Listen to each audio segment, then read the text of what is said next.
अस्सलामु अलैकुम वरहमतुल्लाहि वबरकातुहू। उम्मीद करते हैं हमारे तमाम सामेईन खैर वाफियत के साथ होंगे। अल्हम्दुलिल्लाहि रब्बिल आलमीन वल आक़िबतु लिल मुत्तक़ीन वस्सलातु वस्सलामु अला सय्यिदिल अंबियाइ वल मुरसलीन। फ़अऊज़ु बिल्लाहि मिनश शैतानिर रजीम। बिस्मिल्लाहिर रहमानिर रहीम। वमल हयातुद दुनिया इल्ला मताउल गुरूर। सदक़ल्लाहुल अलीयुल अज़ीम व सदक़ रसूलुहुन नबियुल करीम व नहनु अला ज़ालिका मिनश शाहिदीन व शाकिरीन। मुहतरम सामीन किराम और अज़ीज़ दोस्तों, इस वक्त जिस माहौल से हम और आप गुज़र रहे हैं और ख़ास तौर पर मुसलमान उम्मत रसूल सल्लल्लाहु अलैहि वसल्लम जिस बुराई के दौर से गुज़र रही है, हमें और आपको बहुत ही फ़िक्रमंद होने की ज़रूरत है, फ़िक्र करने की ज़रूरत है। अपने लिए और अपनी औलादों के लिए और उनकी नस्लों के लिए बहुत ही फ़िक्र की ज़रूरत है। हम अपने मुआशरे में, माहौल में अपनी नज़र से देखते हैं तो ऐसा लगता है जैसे कि बिल्कुल क़यामत करीब है। इतनी बुराइयां हो रही हैं और खुलेआम हो रही है। ख़ुद मुसलमान होते हुए भी शिर्क के ऐसे ऐसे काम कर रहा है जिसे वो गुनाह समझता ही नहीं।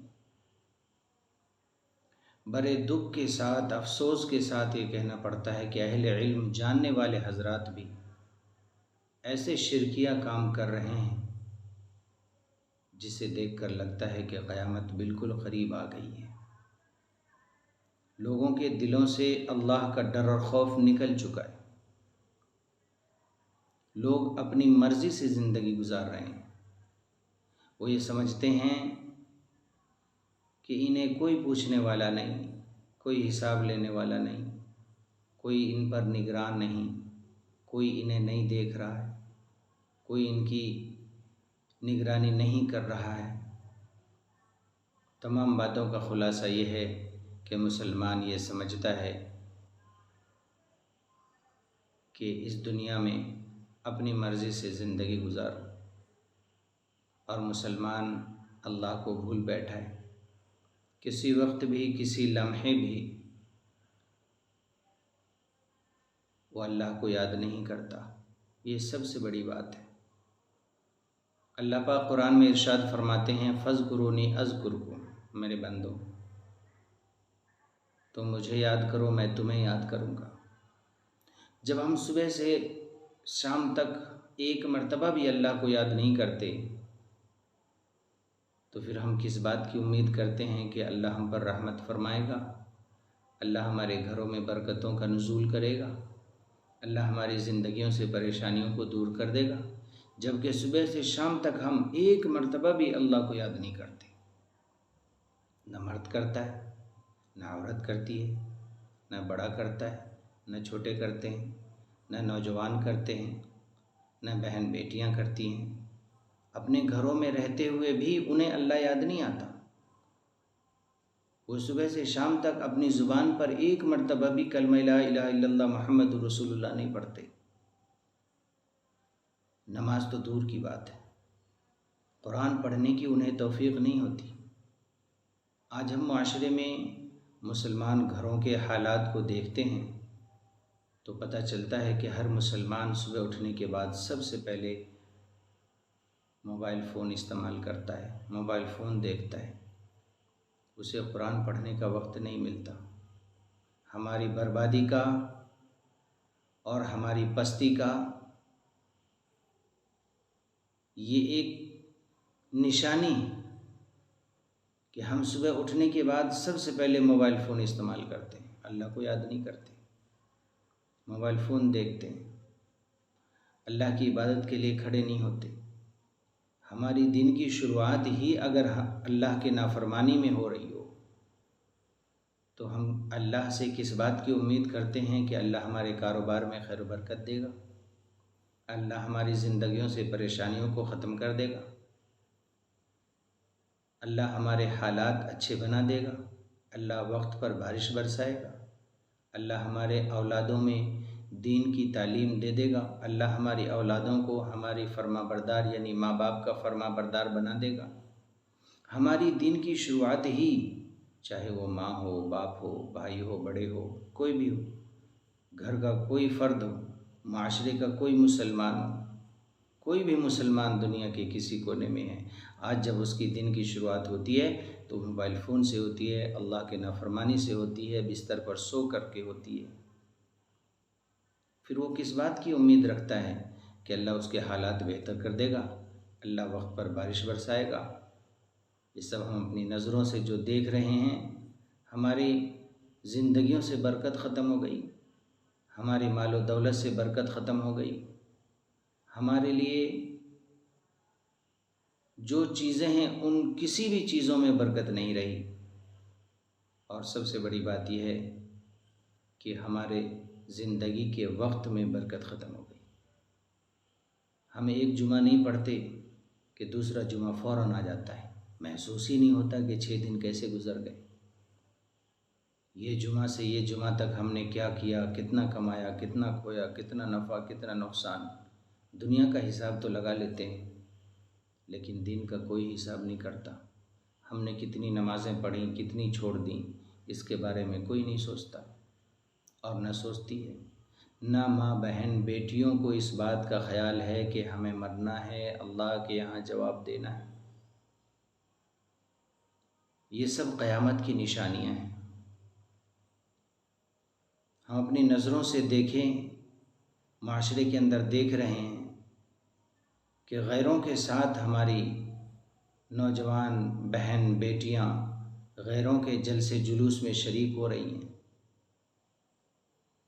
शिरकिया कलिमात कह रही हैं, शिरकिया इबादत कर रही हैं, और मर्द हजरात भी खुलेआम अल्लाह की नाफरमानी कर रहे हैं। और अल्लाह से उन्हें डर नहीं लगता कि अल्लाह का अज़ाब नाजिल हो जाएगा, अल्लाह नाराज़ हो जाएंगे, अल्लाह को हम क्या जवाब देंगे। इस बात की बिल्कुल कतन किसी भी फ़िक्र नहीं। मोहतरम भाइयों और बहनों, अपनी आखिरत की फ़िक्र कीजिए, अपने औलाद की फ़िक्र कीजिए, अपने आने वाली नस्लों की फ़िक्र कीजिए कि उनका क्या होगा, उनके दीन का क्या होगा, उनके ईमान का क्या होगा। अपनी औलादों को तालीम दीजिए, कुरान पढ़ाइए, बेटियों को कुरान पढ़ाइए, तालीम दीजिए, अल्लाह की पहचान बतलाइए, शरीयत व इस्लाम दीन और ईमान उन्हें सिखाइए। ये आप पर फ़र्ज़ है, हर माँ बाप पर फ़र्ज़ है।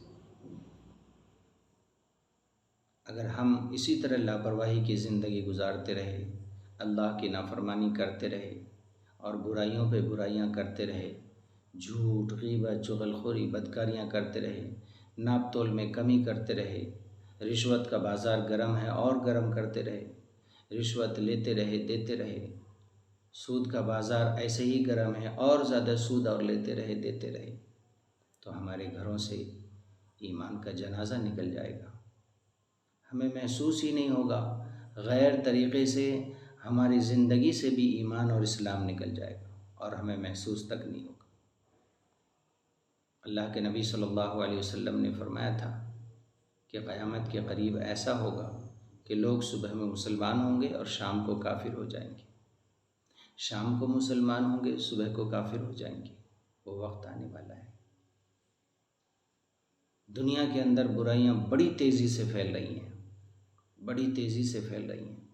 हम सोशल मीडिया के ज़रिए से, अपने चैनल के ज़रिए से तमाम उम्मत मुस्लिमा से गुजारिश करते हैं कि वो जिस तरीक़े से चाहे इस्लाम को पॉजिटिव बनाकर लोगों के सामने पेश करें, इस्लाम की हक़ानियत लोगों को बताएं, इस्लाम की अहमियत लोगों को बताएं, सोशल मीडिया के ज़रिए से इस्लाम को लोगों तक पहुँचाएँ। हर उलमा कराम की ज़िम्मेदारी है। मेरे दिल में बहुत दिन से बात खटक रही थी कि मैं अपने इस प्लेटफार्म के ज़रिए से, सोशल मीडिया के ज़रिए से, अपने चैनल के ज़रिए से तमाम मुसलमानों और ख़ास तौर से उलमा कराम के तबक़े से गुजारिश करता हूँ कि आप सोशल मीडिया पर आइए, आप दीन को लोगों तक पहुंचाइए। दीन का ये भी एक सोशल मीडिया एक ज़रिया है, दीन लोगों तक पहुंचाना, लोगों के घरों तक पहुंचाना, लोगों की ज़िंदगियों तक पहुंचाना, अकेले लोगों को पहुंचाना, मजमे लोगों को पहुंचाना हम उलमा कराम की ज़िम्मेदारी है। जिस तरीक़े से भी मुमकिन हो इस्लाम लोगों तक पहुंचाइए। इस्लाम की शफाफियत, इस्लाम की हक़ानियत, इस्लाम की सच्चाई और इस्लाम क्या चीज़ है, अल्लाह की मोहब्बत, अल्लाह की बड़ाई, अल्लाह की किब्रियाई लोगों को खूब खूब बयान कीजिए, इतना बयान कीजिए, इतना बयान कीजिए। ये आपकी ज़िम्मेदारी है कि लोग हमारी बात सुनने पर मजबूर हो जाएं, हमारी बात सुने लोग और जानें कि अल्लाह क्या चीज़ है, दुनिया क्या चीज़ है। मैंने शुरू में कुरान की आयत पढ़ी थी, वमल हयातुद दुनिया इल्ला मताउल गुरूर, कि इस दुनिया की कोई अहमियत नहीं, एक मच्छर के पर के बराबर अल्लाह के यहाँ इस दुनिया की अहमियत नहीं है। और हम लोग दुनिया के पीछे भागे जा रहे हैं, सारी दुनिया दुनिया के पीछे भागी जा रही है, अल्लाह को भूल बैठे हैं। अभी चंद दिन पहले लीबिया के अंदर इतनी भयानक ज़लज़ले और तूफ़ान आए, हज़ारों हज़ारों लोग मर गए, हज़ारों हज़ारों लोग। ये अल्लाह अपनी नाराज़गी का एक झलक दिखलाता है। इतनी नाफरमानियाँ हो रही हैं, ज़मीन को गंदा कर दिया लोगों ने, गुनाह करते करते, नाफरमानियाँ करते करते करते, ज़िना करते करते, झूठ बोलते बोलते लोगों को और फ़िज़ाओं को गंदा कर दिया। बिल्कुल इतना लोग झूठ बोलते हैं, नाप तोल में इतनी कमी करते हैं, धोखेबाजी मुसलमान इतनी ज़्यादा करता है, इतनी ज़्यादा करता है, उसे अल्लाह से डरने लगता। फिर अल्लाह ताला अपना अज़ाब ऐसे नाज़िल फरमाता है कि ऐसे ऐसी बीमारियों में लोग पड़े हुए हैं जिस बीमारी का पता ही नहीं, ऐसे ऐसे बीमारियों में लोग पड़े हुए हैं। सबसे ज़्यादा आप हॉस्पिटलों में जाएं तो आपको पता चलेगा कि सबसे ज़्यादा बीमारियों में मुसलमान मुलविस हैं।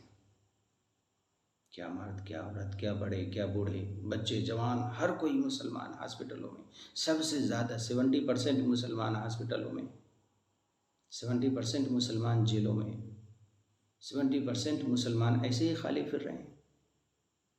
ये सब इसलिए फ़ज़्कुरूनी अज़्कुरकुम, कि हमने अल्लाह को बुला दिया, अल्लाह ने हमें बुला दिया। हमें अल्लाह को याद करने की ज़रूरत है, अल्लाह को पाने की ज़रूरत है, अल्लाह को दोस्त बनाने की ज़रूरत है, बुराइयों से अपने आप को बचाने की ज़रूरत है, सच पे आने की ज़रूरत है, झूठ छोड़ने की ज़रूरत है, नाप तोल में इंसाफ के साथ तिजारत करने की ज़रूरत है, किसी को धोखा देने की ज़रूरत नहीं। कितनी दिन की ज़िंदगी है आपकी हमारी, इस छोटी सी ज़िंदगी में कभी धोखा देते हैं, कभी लड़ाई करते हैं, कभी फसाद करते हैं, कभी झूठ बोलते हैं, कभी ग़ीबत करते हैं। छोटी सी ज़िंदगी में 60 या 70 साल की ज़िंदगी क्या लेके जाएंगे हम।